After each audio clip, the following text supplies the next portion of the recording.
entendu parler de la fameuse phrase « Omar m'a tué », écrite en lettres de sang avec cette surprenante et mystérieuse faute d'orthographe.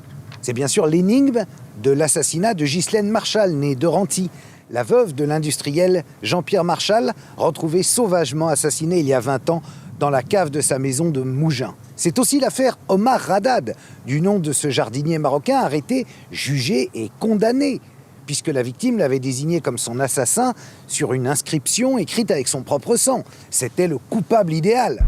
Sa condamnation, quelques années plus tard, avait choqué l'opinion en France. Un doute réel existait sur la culpabilité d'Omar, car rien, pas de preuves matérielles ou d'aveux ne le liaient à cette affaire. Omar sera finalement gracié en 1996 par Jacques Chirac, alors président, et libéré 2 ans plus tard. Mais à ce jour, Omar n'a pas été innocenté. Car s'il n'a pas tué, qui a bien pu commettre ce meurtre atroce? Suivez-moi.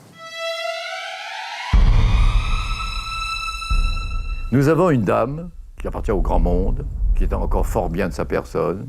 On la retrouve tuée. Ghislaine Marchal est assassinée de plusieurs coups de couteau. Elle est égorgée, la tête est presque séparée quand même. Elle est éventrée, ses intestins sont ressortis. L'affaire va être vite réglée. Elle a écrit le nom du meurtrier sur les murs de la chaufferie. Le suspect numéro 1 dans cette affaire, Omar Radad, est convoqué par le juge. Madame Marchal était comme ma mère. Je ne l'ai pas tuée. Il est absolument persuadé que c'est une erreur et qu'il va être relâché très vite. Qu'est-ce qu'il y a comme élément matériel contre lui? Comme indice, comme... Il n'y a rien. Madame Marchal, 4 jours auparavant, avait retiré 5 000 francs. Et il est avéré qu'elle n'a dépensé que 3 000. Que sont devenus les 2 000? Omar Radad jouait au casino de Cannes très régulièrement. Ça fait pour les enquêteurs, je joue, j'ai besoin d'argent, j'ai tué Madame Marchal. Qui a véritablement tué Madame Marchal? Parce qu'il y avait forcément, dans tous les cas, plusieurs personnes sur cette affaire. Et le dossier est un dossier qui sent mauvais. Parce qu'on veut protéger un secret.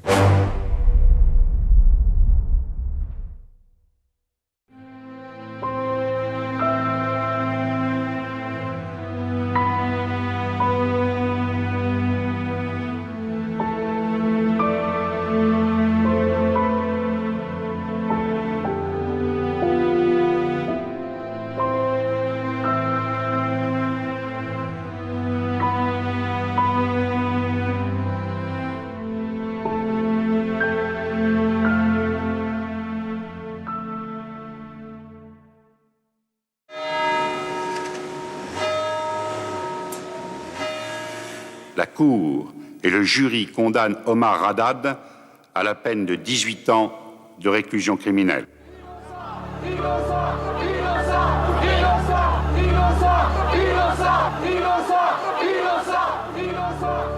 Comment c'est commencé?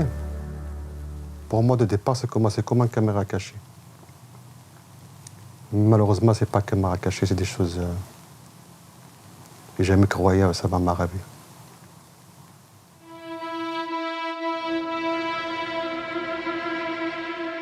Nous sommes sur les hauteurs de Mougins, au-dessus de Cannes, où Ghislaine Marchal avait décidé de vivre. À la mort de son mari, ils étaient en instance de divorce. Elle avait fait construire la chamade, la villa, ici même où elle vivait seule, chemin de Saint-Barthélemy. Le 24 juin 1991, des amis, des voisins sont inquiets. Ils n'ont plus de nouvelles de Ghislaine Marchal depuis la veille. En plus, la maison est ouverte, la voiture est dans le garage, tout semble normal, mais Ghislaine est introuvable. C'est comme si à la chamade, la vie s'était brusquement arrêtée. Vers 17h, son médecin traitant signale sa disparition à la gendarmerie de Mougins.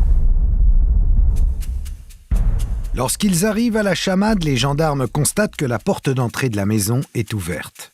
À l'intérieur, les clés sont dans la serrure. La voiture est garée dans le garage. La maison est en ordre. Dans la chambre à coucher, son sac à main est posé sur un secrétaire à côté de son lit défait, sur lequel est placé un plateau avec les restes d'un petit déjeuner. Tout est calme et immobile, la vie semble s'être arrêtée. Les gendarmes descendent alors dans la cave de la maison. On y accède par un escalier assez abrupt. L'accès est protégé par un portillon métallique qui donne dans la cour. Après avoir retrouvé un double des clés, ils constatent que la porte est fermée à double tour, Mais celle-ci résiste encore. Elle est bloquée de l'intérieur par un lit pliant qu'il dégage en se faufilant, dans le noir. En entrant, les gendarmes remarquent que l'interrupteur est taché de sang. Passé le seuil de la porte, ils aperçoivent un tube de métal ainsi qu'un chevron de bois brut ensanglanté. En progressant dans le couloir à gauche, ils tombent sur une porte avec des inscriptions lisibles « Omar m'a tué ». Les enquêteurs pénètrent dans la pièce principale de la cave, mais c'est derrière l'autre porte, celle qui donne dans la chaufferie, qu'ils voient le cadavre d'une femme aux cheveux clairs gisant sur le ventre. Elle porte un peignoir taché de sang et de poussière retroussé jusqu'à la taille. Ses bras s'étirent au-dessus de sa tête, elle semble avoir été traînée par les pieds. Sur la porte d'accès, on remarque ses traces rougeâtres de mains et de doigts. Elle a été violemment frappée à la tête, sauvagement poignardée. On entre dans ce qui a été une tombe, quand même. C'est la première fois dans l'histoire criminelle, à mon avis. Il y a eu le mystère de la chambre jaune, etc. Mais bon, c'est la première fois dans l'histoire criminelle que quelqu'un qui va mourir écrit le nom de son meurtrier avant qu'on ne referme la porte. C'est ça que j'appelle la tombe. Le 26 juin, la presse régionale s'empare de l'affaire et publie des révélations qui vont connaître un grand retentissement national et même international. C'est un scénario évidemment de polar incroyable, et rien dans les premiers jours nous permet de douter de cette thèse, la thèse de Omar, assassin de Madame Marchal. Mougins, c'est pas une grande gendarmerie. Il voulait bétonner en disant l'affaire va être vite réglée. Elle a écrit le nom du meurtrier sur les murs de la chaufferie. On enquête sur le jardinier, mais on va tout recouper. Maintenant, l'affaire est presque ficelée. Le jardinier, c'est lui. Il s'appelle Omar Radad, il a 29 ans. C'est un berbère. Avant son arrivée en France, il vendait des légumes dans la région du Rif au Maroc. Il ne sait ni lire ni écrire, parle très mal le français. Grâce à son père, il travaille depuis 4 ans chez Ghislaine Marchal à Mougins. Les gendarmes viennent l'arrêter devant sa femme et ses enfants qu'il avait rejoints à Toulon. Omar est alors conduit à la gendarmerie de Cannes et placé en garde à vue. On ne lui donne aucune explication. Quand tu te retrouves en face des policiers de Cannes, à l'époque, tu parles français bien ou... Très, très, très mal.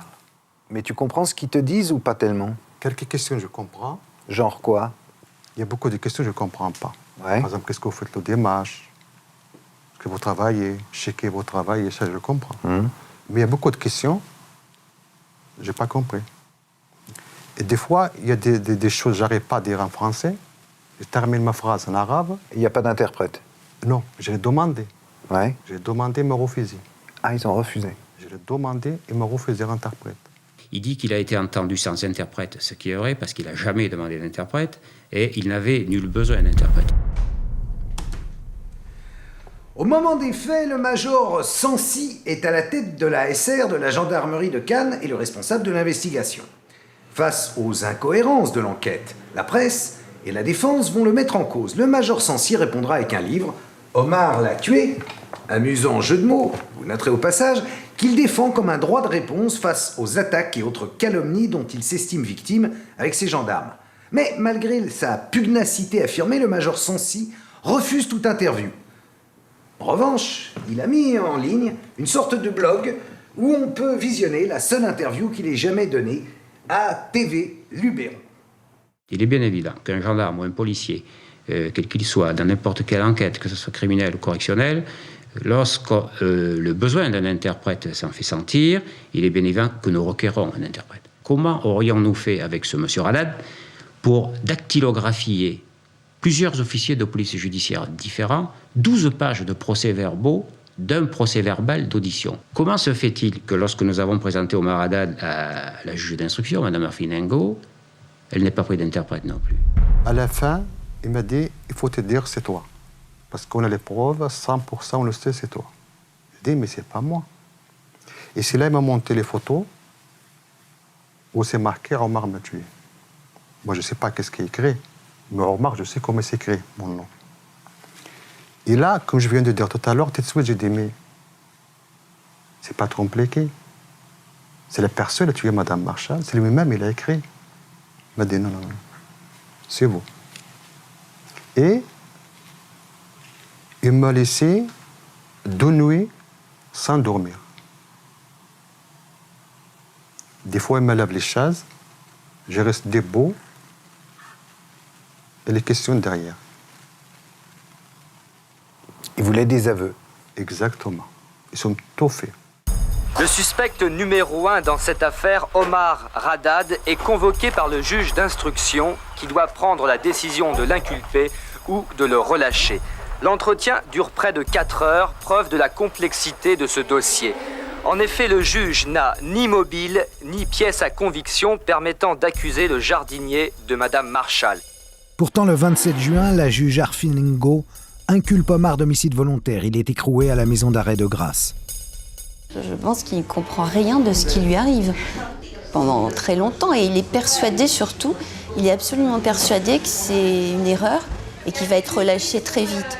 Donc très longtemps, il n'est pas inquiet du tout, Omar. Il va falloir attendre 10 jours pour qu'Omar puisse enfin être assisté d'un avocat. Maître Georges Girard de Cannes et Gérard Baudou de Nice sont saisis. Je rencontre un homme qui s'exprime avec difficulté en français et immédiatement je me pose la question de savoir comment les interrogatoires qui se sont déroulés dans les locaux des services de gendarmerie ont pu se dérouler hors la présence d'un interprète. Je ne parle pas l'arabe, mais l'entretien que j'ai avec lui se fait d'une façon qui est sans être difficile, qui nécessite malgré tout beaucoup de temps. Et puis, j'ai en face de moi quelqu'un qui, pour autant qu'il y ait un physique qui puisse prédisposer à telle ou telle chose, notamment à un meurtre, qui manifestement n'a pas le profil, tant par son vécu que par son aspect et par les manifestations d'innocence qui sont les siennes. Ah, c'est un homme malin. J'ai un procureur qui m'a dit un jour, Monsieur Sancy, si un jour vous voulez traverser le désert, prenez Omar Haddad, vous verrez, il vous arrivera à rien. Très malin, un garçon très malin, très sûr de lui, très fin. Madame Marshall était comme ma mère. Je ne l'ai pas tuée. Dans le voisinage, tout le monde sait que Madame Marshall appréciait beaucoup Omar, non seulement pour son travail, mais aussi pour son élégance et sa discrétion. Il s'habille avec beaucoup de classe pour un jardinier. Il n'est pas en bleu de travail comme on s'imagine. Il est toujours en chemise blanche, un pantalon très propre et des chaussures de ville. Il est discret, il ne fait pas de bruit avec sa mobilette. Madame Pascal, une voisine, employait Omar 3 fois par semaine et l'avait recommandé à son amie Ghislaine. Il était là, il a coupé des choses là, il a changé des choses là, il s'est occupé des... Après, il est venu arroser partout, parce qu'on ne voit pas du tout pourquoi il y aurait été. Et pour l'égorger, ça paraît une histoire invraisemblable. Plus invraisemblable encore, on apprend que le lendemain de l'autopsie, alors que le rapport des médecins légistes n'a pas encore été transmis à la juge, celle-ci autorise la restitution du corps à la famille, qui du coup ordonne son incinération. Alors là, je demande votre attention, c'est très étonnant quand on sait que Madame Marshall avait réservé un caveau que voici dans le petit cimetière de Mougins, caveau qui, vous allez le constater, est vide. Et surtout, pourquoi si tôt l'incinération ? À la demande de la famille, le corps a été incinéré au bout de 3 semaines, ce qui est un scandale, parce que c'était la principale pièce à conviction, et c'est ce qui aurait permis de faire des recherches d'ADN. Et c'est vrai qu'à ce moment-là, toute investigation complémentaire sur le corps de Madame Marshall était devenue impossible par l'effet de l'incinération prématurée. Le corps, pièce à conviction capitale, ayant été détruit, tout repose maintenant sur le rapport d'autopsie signé par les 3 médecins légistes requis par les gendarmes. Et là, les défenseurs d'Omar vont faire une incroyable découverte. Nous avons eu la surprise de constater que la datation qui était donnée par un collège de 3 experts correspondait à une date où Omar Haddad ne se trouvait pas à Grasse. Il se trouvait déjà à Toulon, où il avait rejoint sa femme pour la fête de l'Aïd, me semble-t-il, ou quelque chose comme cela. Si pour les experts, Madame Marshall a été assassinée le lundi 24 juin, alors Omar a un alibi imparable. Le jour-là, j'étais à Toulon, avec ma famille. Personne ne peut rencontrer avec une vingtaine de témoins, le billet de train, le taxi. Jusqu'à la personne de contraire. Le juge, toujours pareil, le juge Renard, Il reçoit le dossier de 3 médecins légistes et sommé Mme Marchal est morte le 24 juin 91. Ça fait, ça ne colle pas avec déjà ce qui était déjà fait par les enquêteurs. Qu'est-ce qu'il a fait le juge Renard? Il a téléphoné à 3 médecins légistes pour dire vous êtes trompé, c'est pas le 24 il faut dire le 23. Incroyable. Sur ce document, les 3 médecins signalent qu'une faute de frappe vient modifier la date de la mort. Il faut lire le 23 juin 91 au lieu du 24 juin 91, comme indiqué auparavant. Mais pour la défense, il n'est plus possible de demander des expertises complémentaires, le corps ayant été détruit. Maintenant que le juge et les gendarmes sont convaincus que le meurtre a eu lieu le dimanche, et non le lundi, ils tentent à tout prix de faire coïncider l'emploi du temps de Omar avec l'heure présumée du meurtre. Le démarche, j'ai dit le démarche, j'ai travaillé chez Madame Pascal toute la journée, de 8h jusqu'à midi 5. J'ai quitté mon travail comme l'avait toute, pour aller manger chez moi. Et j'ai pris mon travail à 13h. Ce dimanche 23 juin, Omar travaille chez Madame Pascal depuis 8h du matin. Vers 12h15, il prend son vélomoteur et rentre déjeuner chez lui, au Canet. Il n'avait pas à monter devant la Chamade, il descendait au contraire par le Val de Mougins pour rejoindre la route de Cannes et le Canet. Sur le chemin, il s'arrête dans une des 2 boulangeries de Mougins et achète une demi-baguette. Il y a 2 boulangeries, l'une à côté de l'autre. Eh bien, les gendarmes ne vont interroger qu'une des 2 boulangeries. Ils ne vont pas aller voir dans la deuxième. Deuxièmement, lorsqu'ils vont questionner les boulangères qui ce jour-là travaillaient, elles vont dire, l'une et l'autre, qu'ils n'ont pas vu, enfin, qu'ils ne savent pas si Omar Haddad est venu ou non. L'une va dire, d'ailleurs, j'étais moi à la cuisson, j'étais pas là, même s'il était venu, je n'aurais pas vu. Bon. Eh bien, ces témoignages vont être transformés dans le procès-verbal de synthèse, fait par le responsable de l'enquête, puisqu'il va leur faire dire qu'elles sont certaines qu'Omar Haddad n'est pas venu ce jour-là. Eh oui, pour les gendarmes, personne ne peut attester que ce jour-là, Omar s'est bien rendu à son domicile. Ce dont ils sont sûrs, c'est qu'à 12h50, il a passé un coup de fil à sa femme d'une cabine téléphonique au Canet, non loin de son domicile. Il a téléphoné à son épouse, qui se trouve à Toulon. D'ailleurs, il ne va même pas s'en servir comme alibi, ce qui prouve que ce n'était pas un alibi prévu à l'avance. C'est les gendarmes qui vont le découvrir tout à fait par hasard en récupérant le listing de tous les appels téléphoniques passés de toutes les cabines publiques. Et peu après 13h, Omar est de retour chez les Pascal, au mas Saint-Barthélemy. Madame Pascal le confirme. Pourtant, les gendarmes ont la conviction qu'Omar ment sur son emploi du temps et qu'il a commis le meurtre entre 12h15 et 12h50 ce dimanche 23 juin, c'est-à-dire en 35 minutes. À ce moment-là, on peut tout imaginer, qu'il ait fait un détour à un moment ou à un autre pour aller tuer Madame Marchal. Mais s'il fait un détour à un moment ou un autre pour tuer Madame Marchal, on peut penser qu'il faut aussi qu'à un moment, il se change.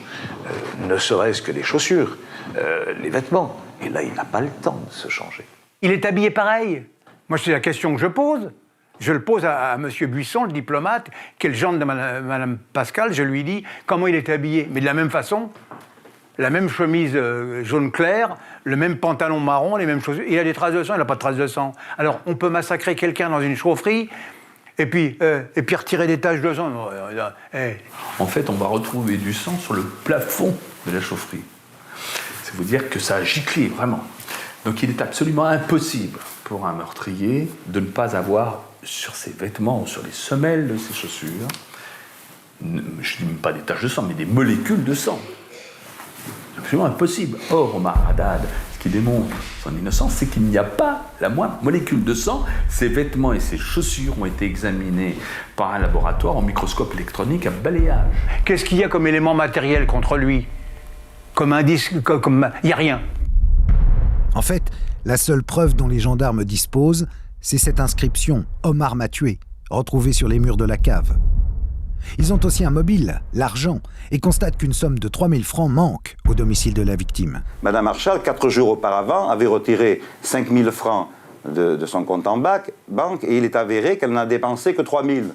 Que sont devenus les 2000 ? Cette dame-là, bon, si elle n'était pas immensément riche, était quand même une personne très aisée, avait toujours des billets de 500 francs en vrac dans le sac. Donc il est allé dans ce sac, il n'a eu plus qu'à se servir, le sac était toujours ouvert, d'après les témoignages que nous avons. Donc il a pris cet argent, il a pris sur lui, il est parti. Omar Haddad aurait tué Mme Marshall pour lui dérober 2000 francs. Bon, ça ne tient pas debout, surtout qu'à ce moment-là, il pouvait s'emparer d'autres valeurs bien plus importantes. Mais rien d'autre n'a été dérobé dans la maison, qui n'a pas été fouillé. Les gendarmes maintiennent qu'Omar a volé cet argent parce que c'est un joueur, qu'il a contracté des dettes de jeu et fréquente régulièrement le casino de Cannes. Omar Haddad était un joueur, un très gros joueur, vu ses revenus. Et Omar Haddad jouait au casino de Cannes très régulièrement. Et Omar Haddad a été reconnu, notamment au casino Croisette à Cannes, par, je dirais, tout le personnel. Alors tout le monde imagine Omar Haddad jetant des gros billets ou sur un tapis vert. Mais ce n'est pas du tout le cas. Il allait simplement jouer aux machines à sous. Il mettait quelques pièces, le bandit manchot. Il lui arrivait de gagner, il lui arrivait de perdre. Il a peut-être perdu un peu plus qu'il n'a gagné, mais enfin, il ne jouait pas des sommes importantes. Donc Omar Haddad était aux abois. Il n'avait plus d'argent. Sa femme venait d'accoucher de son deuxième enfant. C'est la raison, à mon avis, pour laquelle il demandait de plus en plus souvent à ses deux employeurs, qui étaient Mme Marshall et une voisine, Mme Pascal, des avances sur salaire. Et les deux femmes avaient convenu qu'il ne fallait plus lui avancer parce qu'elles se disaient il y a quelque chose qui ne va pas, il nous demande de plus en plus d'argent, on ne sait pas pourquoi, il a déjà entamé son mois de juillet, etc. Il ne faut plus, dans son intérêt, il ne faut plus lui avancer de l'argent. Pour les gendarmes, Omar s'est donc rendu ce dimanche chez Mme Marshall pour lui réclamer une nouvelle avance sur salaire. Il savait qu'il allait demander de l'argent à Mme Marshall. Vous comprenez ? Et Mme Marshall lui a refusé cette avance. Et c'est là qu'il s'est passé quelque chose où il a pris la décision effectivement de la tuer.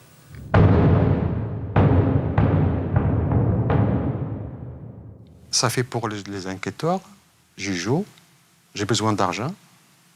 J'ai tué Mme Marshall pour apprendre, je ne sais pas à l'époque, là, 2000 francs ou 3000 francs de son sac. Au plus, il s'est imaginé, c'est vrai. Mme Marshall se trouvait dans la cave. J'entre dans la chambre et je prends le sac et je me casse. Pas besoin de le tuer. Les gendarmes sont convaincus qu'Omar est bien le meurtrier de Mme Marshall. Son emploi du temps, le jour du meurtre, ne tient pas. Et puis, il a un besoin d'argent pressant. Pour eux, il est accro au jeu, il fréquenterait les casinos. Et puis les gendarmes ont aussi un argument de poids. La victime a dénoncé son meurtrier. Sur les portes de la cave, c'est quand même son sang et son écriture, et ça, c'est imparable. Ils expliquent aussi que dans la cave, Ghislaine a tout le temps d'écrire. De peur que son assassin ne revienne, elle se barricade à l'intérieur avec un système de blocage de la porte d'entrée très astucieux et efficace. C'est en tout cas la clé de toute l'accusation. De son côté, la défense réfute ces arguments et affirme que tout cela n'est qu'une mise en scène du meurtrier pour accuser Omar. Puis, ce serait le meurtrier qui, en partant, aurait entravé la porte de la cave avec le lit pliant. Bref, un seul crime pour deux scénarios qui s'affrontent.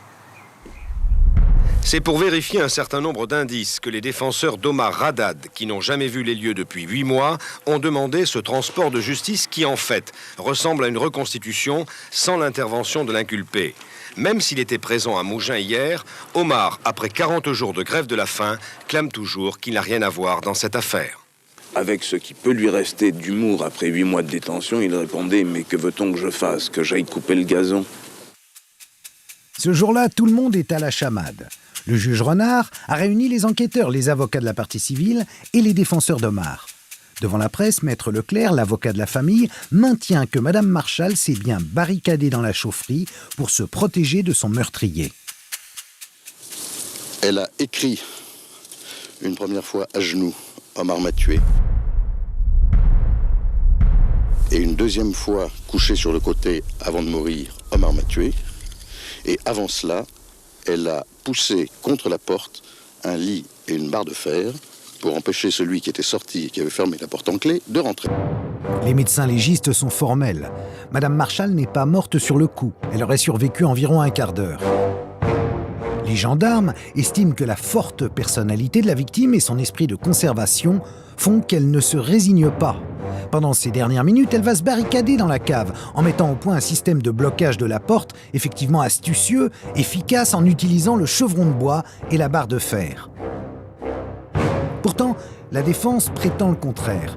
Dans le tout premier rapport de constatation des gendarmes établi le jour de la découverte du corps, la présence de ce système de blocage n'est pas mentionnée. On ne parle que du lit pliant qui entrave l'ouverture de la porte. Tellière, vous venez de me lire la déclaration du gendarme Litt que, en ce qui concerne notre intervention pour ouvrir la porte, je la confirme en tout point. Oui, après être entré dans la pièce, j'ai effectivement vu sur le sol un morceau de bois à section carrée couvert de sang. D8, page 2, premier paragraphe, elle s'était barricadée avec un lit pliant. Donc l'histoire du chaînon sur la barre sur le chaînon, etc., c'est intervenu après. Manifestement, ce qu'il considérait comme l'élément qui obstruait l'ouverture de la porte, c'était le lit pliant et pas le reste. C'est véritablement ce qu'ils disent. Mais à partir du moment où on a fait sur place la démonstration que le lit pliant, on pouvait facilement le mettre, le positionner derrière la porte en fermant la porte, ils ont rebondi sur quelque chose qui jusque-là n'avait jamais été envisagé. Pour nous, la démonstration est faite. L'on peut parfaitement donner l'impression que l'on barricade de l'intérieur la porte de la cave, alors qu'on le fait en sortant de la cave. Car les assassins, à ce moment-là, savent très bien que c'est facile. Moi, je tue quelqu'un, je tue un tiers, je marque le nom de mon voisin, c'est mon voisin qui va en prison. C'est trop simple. Il fallait donc accréditer que c'était bel et bien la victime elle-même qui était l'auteur de l'inscription. Et peut-être qu'ils ont monté effectivement un scénario pour laisser penser qu'elle a voulu s'enfermer à l'intérieur de cette chaufferie. Quand on la retrouve à plat ventre, près de la chaudière, elle est à moitié retroussée, elle a son peignoir qui ne devrait pas être retroussé, elle est allongée comme ça. On dirait qu'on l'a traînée. La défense est aussi persuadée que les blessures de Madame Marchal sont bien trop graves pour qu'elle ait pu se relever après les premiers coups très violents portés à la tête. Elle a été assommée et ne se serait jamais relevée. Elle n'a pas crié, n'a pas demandé du secours. Le corps de Madame Marchal présentait un certain nombre de blessures. Je crois qu'il y en avait à peu près une dizaine, et notamment certaines inexplicables au niveau des membres inférieurs, avec des saignements qui étaient perpendiculaires aux jambes et non pas parallèles. Or, si quelqu'un reçoit un coup de couteau en étant debout, le saignement se fait naturellement de façon parallèle à la jambe et non pas de façon perpendiculaire, ce qui signifiait que ces coups de couteau non mortels avaient fatalement été portés à un moment où elle se trouvait couchée. Elle va recevoir des coups de chevron sur le crâne, elle va avoir un œdème cérébral, ce qui empêche toute possibilité d'avoir des mouvements coordonnés. Et deuxièmement, elle est poignardée. Son foie est transpercé de part en part, ce qui fait une douleur inimaginable, on ne peut plus lever les bras. Elle est égorgée, mais profondément. Ses carotides n'ont pas été tranchées, mais la tête est presque séparée quand même.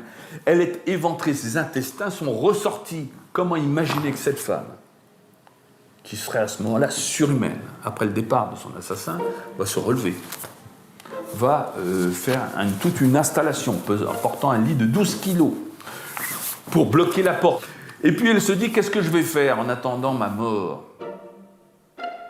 Eh bien, je vais dénoncer mon meurtrier. Alors elle l'écrit en lettres géantes, avec son propre sang. Puis une fois qu'elle a fait cette inscription en lettres géantes parfaitement lisible, qu'est-ce qu'on lui prête comme attitude ? Puis elle se dit, je vais m'enfermer, je vais éteindre la lumière. Et dans le noir complet, elle traverse encore toute la chaufferie, et puis dit, qu'est-ce que je préfère ? Je vais écrire une deuxième fois. Une écriture régulière, comme si, quand on regarde, on dirait qu'il y a une règle en dessous pour bien écrire, bien droit.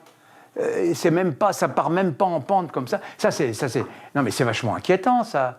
Moi, je serais enquêteur, je dirais, quelqu'un qui est dans cet état-là, il va écrire un peu, Omar, ça va tomber, ça va partir comme ça, en diagonale. Ben non, c'est bien droit.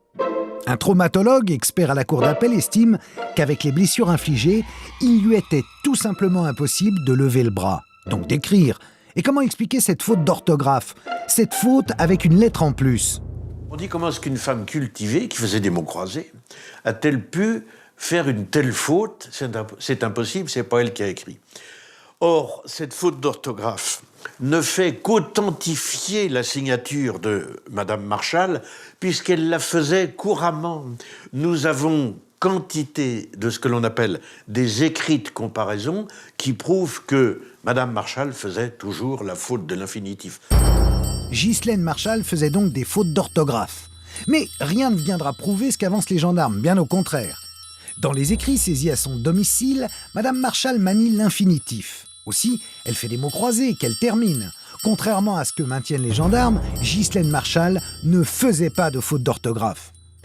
Alors comment expliquer cet entêtement, cette obsession des gendarmes et du juge d'instruction à accabler Omar, sans jamais daigner regarder ailleurs?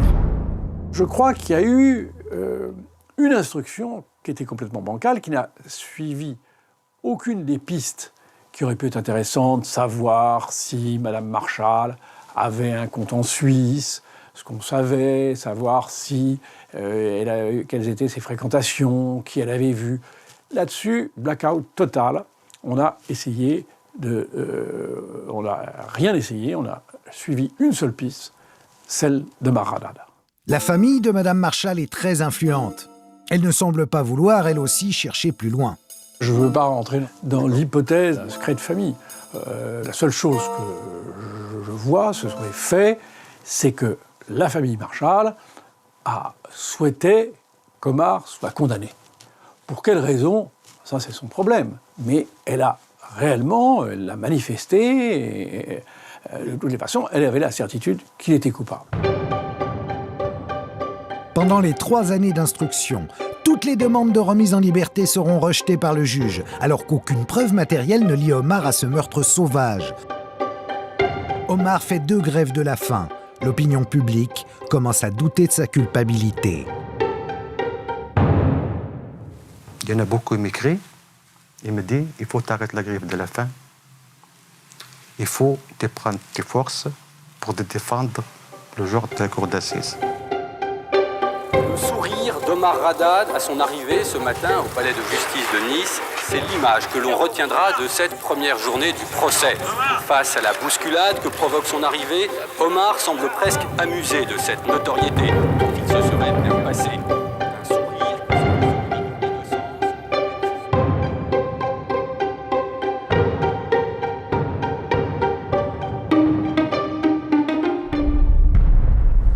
Le procès s'ouvre début février 1994 devant la cour d'assises de Nice.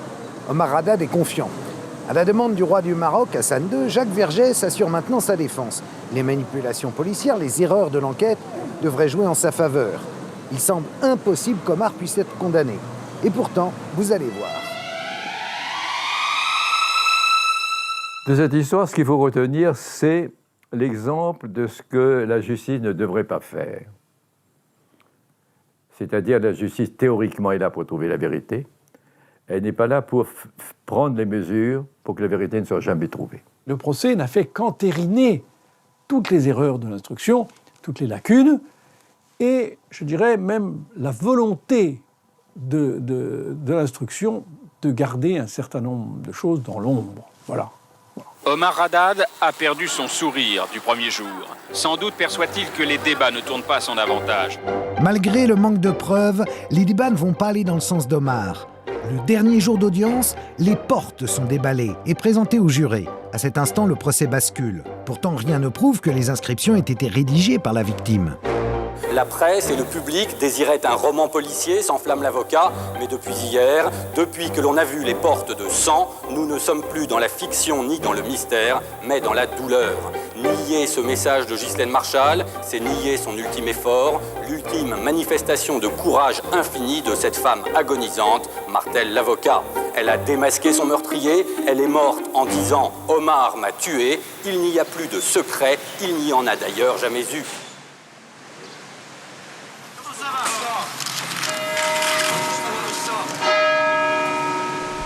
Le procès d'Omar Haddad, le verdict des jurés de Nice est tombé ce soir. 18 ans de réclusion. C'est la première des informations du jour. 7 heures de délibération et la condamnation tombe. 18 ans de réclusion criminelle pour Omar Haddad. Les jurés lui ont accordé les circonstances atténuantes. Qu'est-ce que ça veut dire, ces circonstances atténuantes? Il n'y a aucune circonstance atténuante. C'est monstrueux, c'est un crime abominable, monstrueux. S'il était vraiment coupable, à ce moment-là, il fallait le condamner à une très lourde peine, et certainement pas avec des circonstances atténuantes. Alors, qu'est-ce que ça signifie, ces circonstances atténuantes? Ça signifie simplement que les jurés ont eu un doute, et que, pour essayer de surmonter ce doute, le président du tribunal, M. Gian, leur a certainement dit « Écoutez, on met les circonstances atténuantes, comme ça, il ne fera que la moitié de sa peine. » Le journal VSD, je crois, a publié un article où 2 des jurés se confiaient au journaliste, qui a été condamné d'ailleurs pour violation du secret des délibérations du jury. 2 jurés disaient, au départ, l'acquittement était acquis. La majorité des jurés étaient pour l'acquittement. Et pendant 6 heures, parce qu'on a délibéré sans l'avocat, pendant le délibéré, ça a duré 6 heures, le président et ses assesseurs nous ont travaillé au corps pour qu'on condamne, mais en accordant les circonstances atténuantes, c'était le marché. Sa femme s'évanouit et doit être évacuée. Syncope, malaise, évacuation. À l'intérieur du palais, les 12 jurés ont dit coupable. À l'extérieur, la foule n'a qu'un mot, innocent.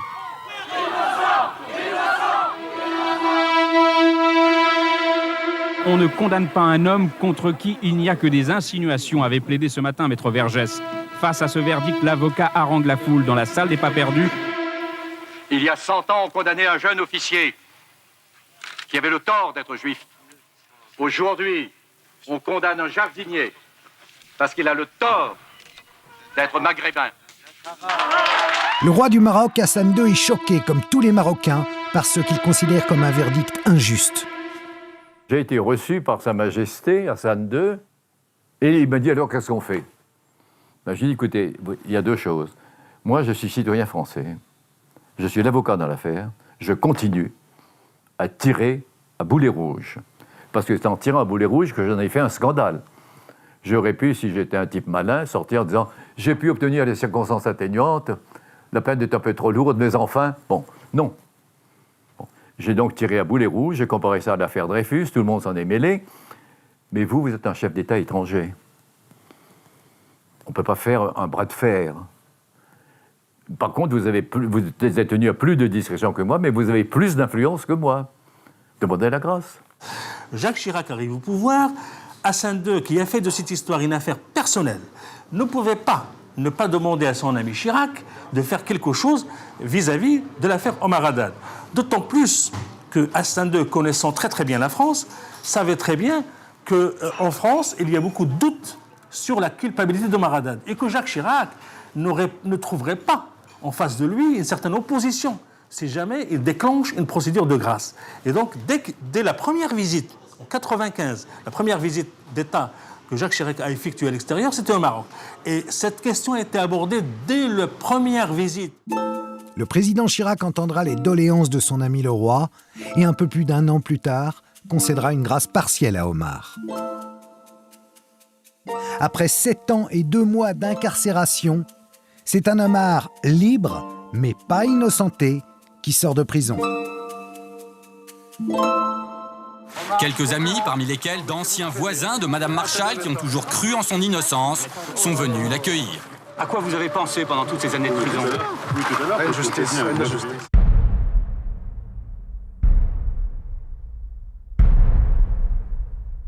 Je suis libre.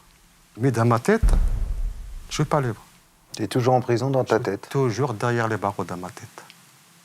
Mais c'est pas moi. Mais c'est qui a tué Madame Marshall? C'est ça la vraie question aujourd'hui qu'il faut poser. Je demande à la justice un 12e procès. Et partie civile, c'est ça parce que j'ai envie de raconter ça pour en voir à qui vous faites le crime. Et partie civile, ils sont tout faits, il n'y en a pas un 12e procès. Je ne comprends pas pourquoi partie civile, ils sont contre un 12e procès. Parce que s'il y a un 12e procès, c'est pas eux qui vont prendre le risque, c'est moi. Effectivement, Omar court le risque d'être condamné plus lourdement si le procès de révision qu'il réclame n'aboutit pas en sa faveur. Mais alors, Pourquoi la famille s'oppose-t-elle farouchement à ce deuxième procès, alors qu'elle ne risque rien? Manifestement, l'accusation contre Omar Haddad ne tient pas. Et le dossier est un dossier qui sent mauvais. Parce qu'on veut protéger un secret. Si Omar est innocent, qui est donc l'assassin de la veuve Marshall? Au lendemain du procès, détectives et journalistes vont se jeter à corps perdu sur de nouvelles pistes, provoquant une vraie course au rebondissement. Alors on retrouvera successivement la trace d'un autre Omar. Puis ce sera un témoin qui a vu une camionnette le jour du meurtre, avec des objets tachés de sang. Enfin, un ancien détenu de Clairvaux qui subitement fait des révélations sur un possible meurtrier rencontré en prison. Tout cela n'aboutira à rien et discréditera le travail de ces apprentis enquêteurs non dénués de bonne volonté. Malgré tout, des pistes solides semblent se profiler alors. Des pistes que les gendarmes n'ont jamais voulu suivre du temps de l'instruction. Comme il y avait beaucoup de points qui étaient restés obscurs et qu'il y avait des incohérences au cours du procès, moi je me suis dit, c'est pas croyable. Et le journal où j'appartiens, Paris Match, me dit, bah, écoute, retourne à Mougins, fais une contre-enquête. Jeanker va retrouver Mimoun Barkhani, qui pendant 10 ans a été le fidèle majordome de Jean-Pierre et Ghislaine Marshall. Il explique à Jeanker que 2 mois avant sa mort, Madame Marshall se sentait menacée et lui a fait des confidences. Au bord de la piscine, elle me dit, c'est très grave ce que j'ai à te dire, Mimoun. Je crois que ma vie est en danger, j'ai peur. Madame, vous avez peur? Qu'est-ce qui vous veut du mal? Eh bien, j'ai un familier qui me fait peur. Il veut de l'argent, il est pressant, il est pressé, il veut monter une société et je sens que ma vie est en danger. Et tu vois, je vais te dire une chose, si vraiment il m'arrivait quelque chose, tu saurais que c'est lui qui m'a tué. Mais c'est grave, madame, ce que vous me dites là. Elle dit, oui, justement, c'est pour ça que je veux que tu me protèges. Je te prends à n'importe quel prix, je te reprends à mon service. En juillet, je laisse la maison à mon fils. Et en août, tu viens me revoir et tu seras mon garde du corps, mon chauffeur. Voilà, tu ne me quitteras plus. Et j'ai trop peur, je sens que ma vie est en danger. En 1996, Mimoun est enfin entendu par les gendarmes de la SR de Marseille. Mais son témoignage est très vite discrédité, car il est l'oncle d'Omar. Et c'est là que le bas blesse.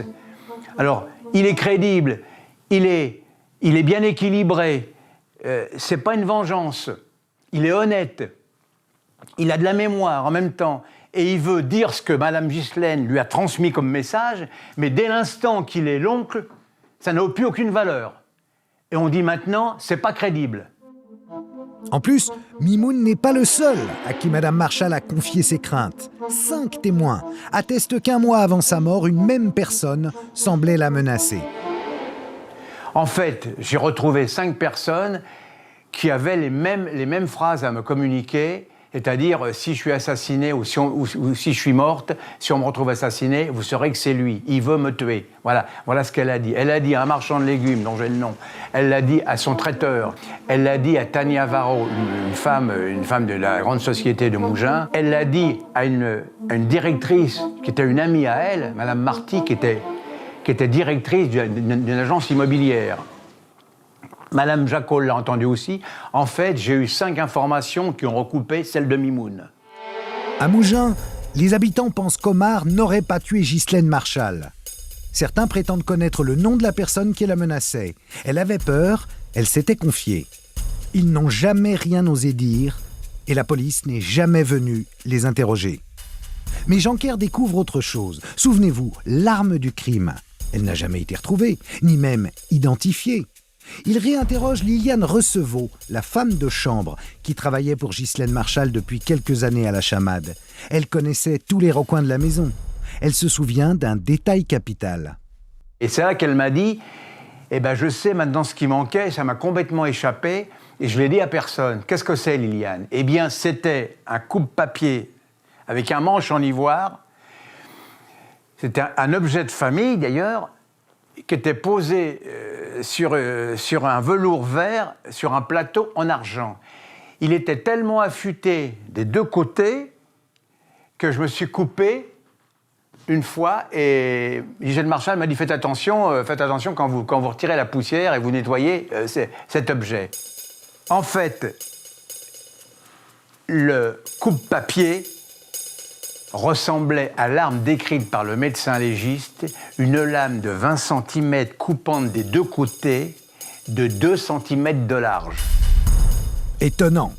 Le coupe-papier porte les armoiries de la famille des parents de Ghislaine. Et à leur tour, des proches confirment sa disparition. Cet objet de famille était rangé dans un écrin vert sur le secrétaire de la chambre à coucher. Il est introuvable et semble correspondre à l'arme du crime. Le détective Roger-Marc Moreau lui aussi contre-enquête et s'intéresse à son tour à la femme de ménage. Il a de sérieux soupçons la concernant. Liliane Recevaux a en effet confié aux gendarmes que Mme Marchal lui a donné congé ce fameux week-end du samedi jusqu'au mardi. Mais en interrogeant son ancien compagnon, le détective s'aperçoit qu'elle a menti sur son emploi du temps. Il me dit, ce jour-là, d'abord le samedi, quand elle revient de chez Mme Marchal, elle ne me dit pas, contrairement à ce qu'elle va déclarer aux gendarmes, que Mme Marchal lui a donné congé. Deuxièmement, le dimanche matin, elle se lève à 7h30. Elle me dit, je vais travailler, je vais à la chamade. Elle ne lui dit pas qu'elle est en congé. Le lendemain, c'est-à-dire le lundi, selon l'accusation, Mme Marchal est déjà décédée. La femme de ménage se lève à 7h30.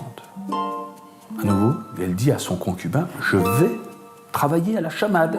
Le mardi, même scénario. Sauf que là, elle revient au bout de quelques heures et elle lui dit, Mme Marchal est décédée. Quand il apprendra par la suite, par les journaux, car ça va devenir une affaire très médiatisée, donc tous les détails vont être donnés, que Mme Marchal serait décédée le dimanche. Il va lui poser des questions. Elle va lui dire, en fait, non, j'ai menti, je t'ai menti à l'époque, j'étais pas à la chamade, j'étais avec ma fille au bord du lac de Saint-Cassien. Liliane dit-elle la vérité ? Ou cache-t-elle quelque chose ? Nous l'avons rencontrée, bien sûr, mais elle refuse obstinément de répondre face caméra. Elle explique simplement qu'elle a menti à son concubin parce qu'elle ne voulait pas qu'il sache que ce dimanche-là, elle était avec un autre homme. Bien sûr, j'allais pas dire à mon concubin, tu sais, j'étais au lac avec un autre. Mais à l'époque, Pierrot n'était pas mon amant, hein. C'était un ami. Mais son compagnon, Pablo Cortés, ne la croira jamais et il la quitte. Il la soupçonne d'être mêlée au meurtre. Les gendarmes ne la soupçonnent pas. Mais son concubin, lui, il la connaît bien, il la soupçonne.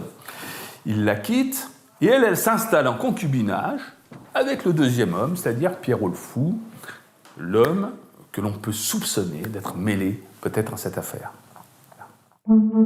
Roger-Marc Moreau enquête alors sur Pierre Haribo, dit Pierrot le Fou, et découvre que celui-ci a été condamné à 5 ans de prison pour meurtre lors d'une rixe à Paris. Il a tué, vous savez pourquoi il avait tué ? C'était une légitime défense. Il a défendu une personne. C'est pour ça qu'il a pris que 5 ans. Hein. Un assassin dans l'entourage de la femme de ménage de Mme Marchal est un élément qui aurait dû intéresser la police et méritait vérification. Pourtant, rien n'est fait. Les gendarmes, la justice, personne n'a enquêté sur cette piste. Pourquoi ? Parce qu'ils ignoraient... D'abord, ils ne s'intéressent pas à l'emploi du temps de la femme de ménage, ne s'intéressent pas du tout à la femme de ménage elle-même. Ils ne connaissent même pas l'existence de Pierre Haribo. Malheureusement, Pierre est mort en février 2010. Il s'est suicidé. Liliane, de son côté, se défend, affirme qu'elle peut prouver que le jour du crime, elle était bien dans le Var, en compagnie de Pierrot. J'étais pas là, j'étais ce jour-là, bon sang, bonsoir. Il y a eu des chèques, il a fait un restaurant. Cette femme, que c'était la poule aux odeurs pour moi. Parce que moi, je gagnais plus d'1 million par semaine. Mais les pourboires qu'on avait, ils n'ont jamais donné des 100 francs, hein, c'était des 500 francs. Ces pistes ne seront jamais prises en compte. Seuls quelques journaux s'y aventureront pour être lourdement condamnés.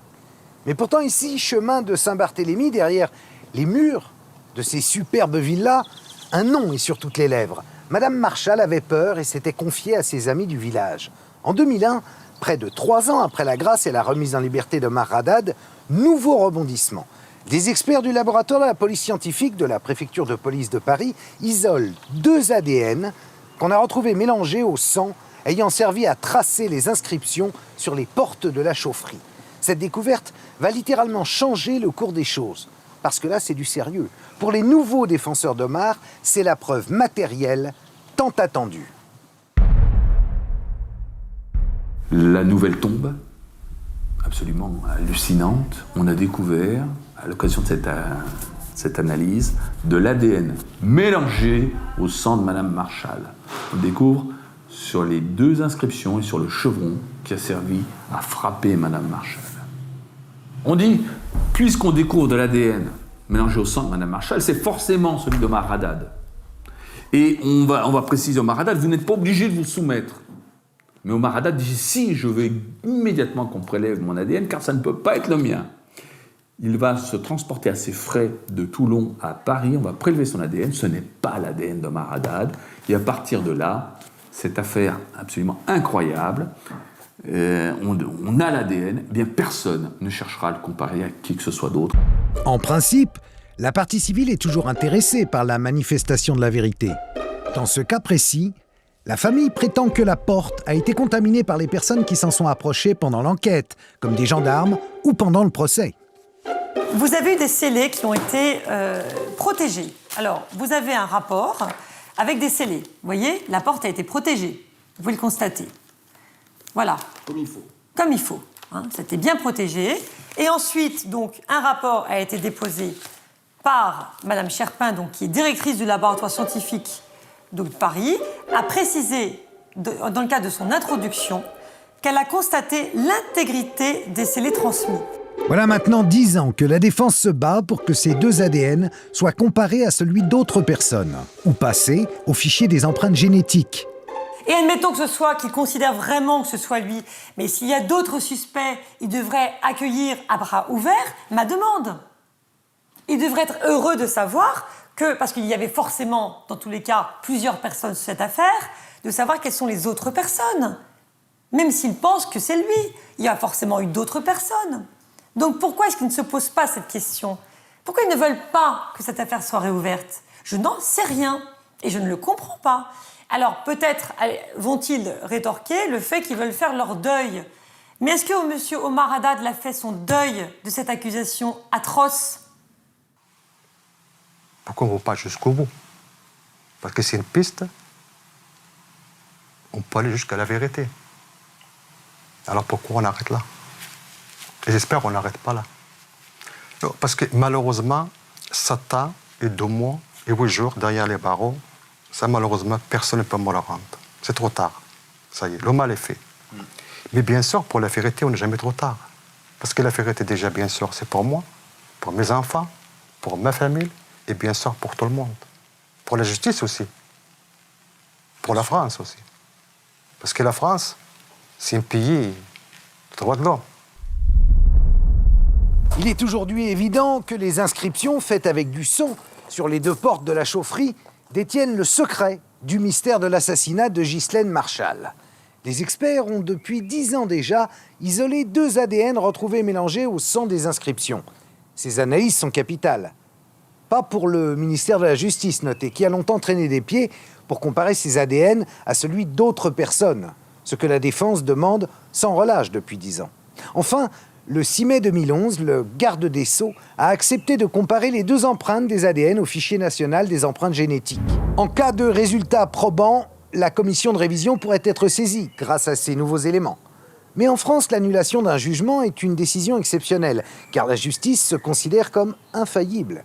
La Cour de révision est le dernier espoir du condamné Omar, et dans les annales judiciaires de notre pays, seules 5 procédures de révision ont pu aboutir.